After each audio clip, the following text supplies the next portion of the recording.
Hi everyone, it's Miss Pratt. So I'm sorry that I can't be there with you all today, but we're going to start a project. It's going to be our bubble art project. If you've already started, keep watching and we'll get to a part that you guys can go ahead and work on in just a minute, okay? So what you're going to need is your paper, crayons, markers, and some circle shapes. These should be in the pencil box on your table. Okay, your paper is for the original works project that we're doing, so you only get one piece. So you need to make sure you're listening to directions because I do not have extras for you, and if you mess up, you're going to have to find a way to fix it.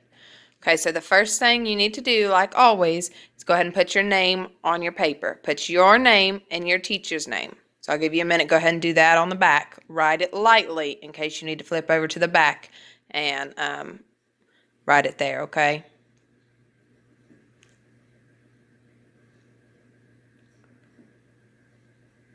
All right. After you have your name and your teacher's name on the back, you are going to get some circles. Okay, you can have different sizes. I've tried to kind of mix and match. This is a really big one. I've got some small ones, and I've got some medium-sized ones. You should have plenty at your table for everyone to have at least one. And what you want to do is you can start with just one. Lay it out here. And you're going to trace it lightly. Okay, if you have a hard time tracing lightly, remember you can put your hand at the back of your eraser and trace it that way. Okay, so I'm going to pause it while you're tracing. You can have some go off the edge of the paper and trace it. You can even have some that overlap like this one. Okay, so spend a minute doing that and then I'll show you the next step.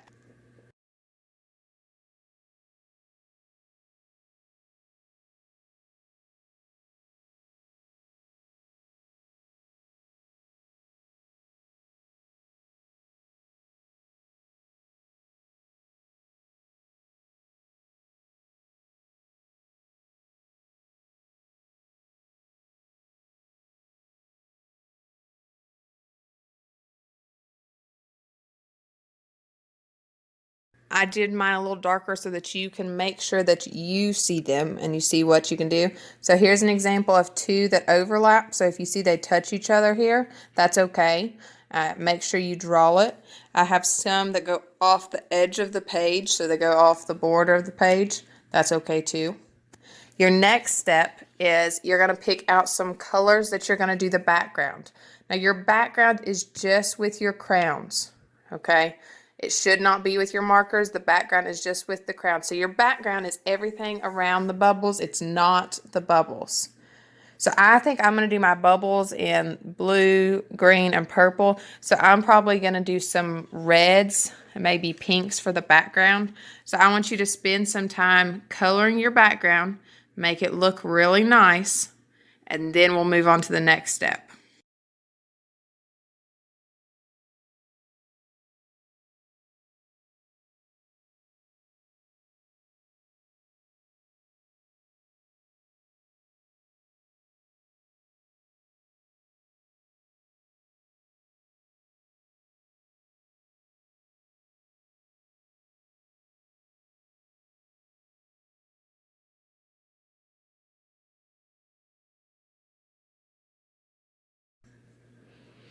Okay, so do you see how I outlined my bubbles first? You can do that if it helps you to make sure you don't get in the bubble. The other reason that I'm doing this too is that we're going to use our markers, and then after we do our bubbles with the markers, what we're going to do is add water to blend it and make it look like it's a watercolor picture. And if you do a nice job with your crayons and you go dark around the bubbles, the watercolor won't bleed into your background. Okay, so that's a good thing to do if you want to make sure that your bubble colors don't run into your background. All right, so keep working on your coloring. All right, so I'm gonna go ahead and play it again so you guys can watch what I'm doing, and you can also keep working on yours while I'm working on mine. So I'm gonna try and fade my red out a little bit and then maybe add some orange to it. So if you want to do like I am and kind of have an ombre effect, you can.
You can also, if you want to make it go even further with the ombre effect or fade out, you could go from red, orange to yellow. If you were doing blue, you could do blue, dark blue, light blue, fade out to green, or fade out to purple. Either one would work.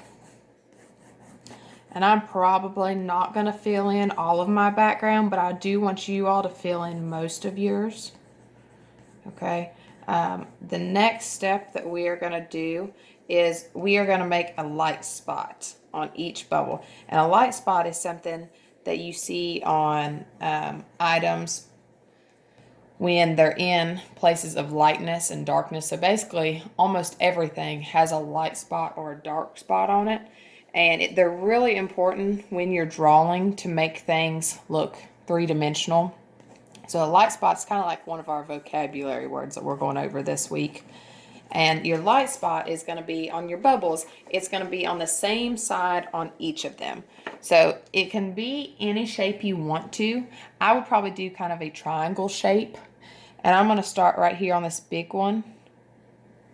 So if I have it here on this one, it needs to be kind of the same location on these other bubbles, okay? And you want to draw it a lot lighter than I'm drawing it, okay? I'm drawing it darker so that you can see it, okay?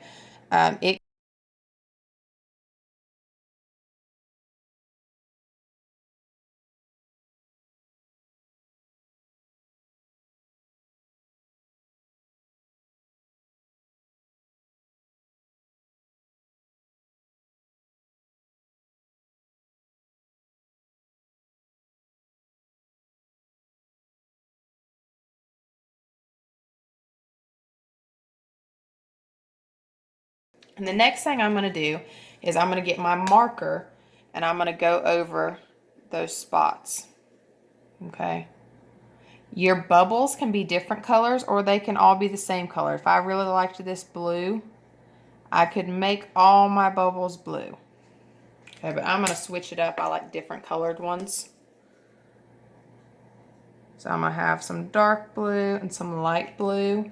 So you need to keep track of which ones you use for the light spots though, because you'll be using them again in a minute. So I'm kind of keeping mine organized over here to the side for which ones I'm using. And if you get a marker like this marker isn't working very well, switch out and get another one.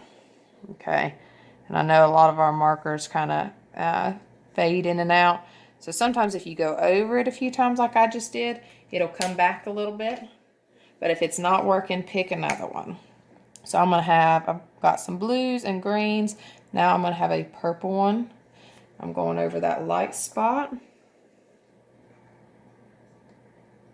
And again, make sure with your pencils that you drew lightly so you don't have to, or you don't see it after you do it on your bubble. All right, I've got another purple. I'm having a dark purple. And then I think I'm going to do a dark green for my last one.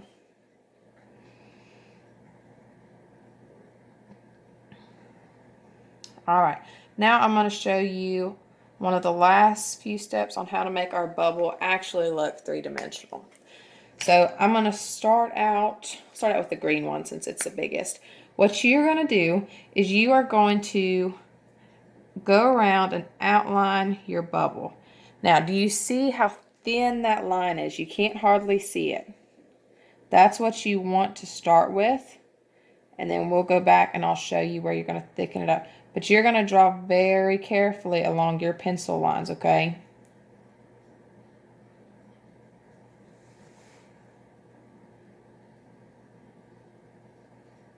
All right, so I've got that green one completely done.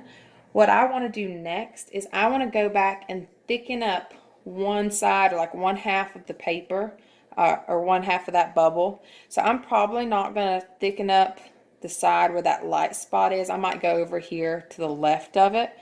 And what I'm going to do is I'm just going to make it a little wider. And what that's going to do is that's going to make a shadow on that side of the bubble, and you'll see how in a few minutes, okay? So I'm going to go back and I'm going to color that space in.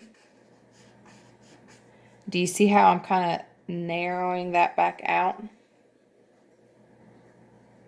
I'm doing that on both sides. So I've got my green one done.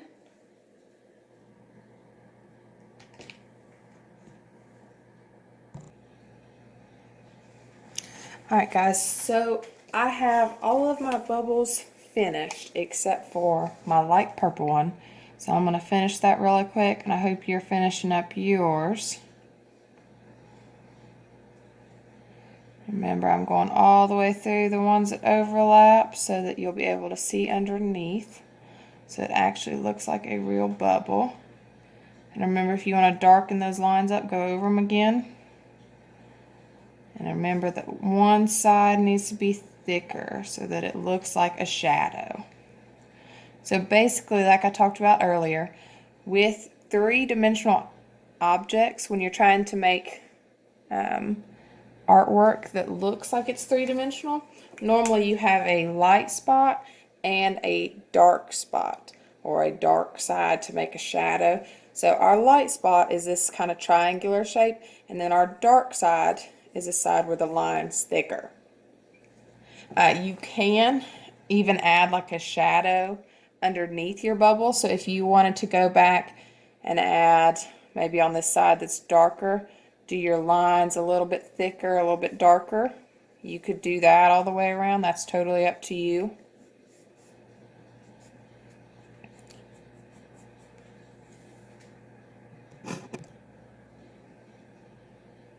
Okay, so if you look at mine, I've got all the bubbles done. I've darkened it up so it'll look more like a shadow underneath all this. And so your next step, if you have time in class, which hopefully you will, is you are going to get your water cup and a paintbrush. And basically what these markers will do is they act like watercolor. So you're going to go to each one, you're going to add your water, and that's basically going to blend out just like watercolor. Okay, so you're going to go over it a few times and it'll start to fade out. You see how that's getting lighter? And you're going to do that all the way around it. Okay, even in the spots that it overlaps, so it'll blend some. And then you need to go around the light spot. Now you're not going in the white or the light spot, because you want that to be the lightest spot on your bubble. Okay. Okay, my artists, so this is my finished project that I worked on today. What I want you to do now is make sure that your name is on the back. If it's not, write it really small somewhere down at the bottom. And then I want you to put it on the drying rack and clean up your table. And I hope you guys have a wonderful day and do a nice job for your substitute. Bye.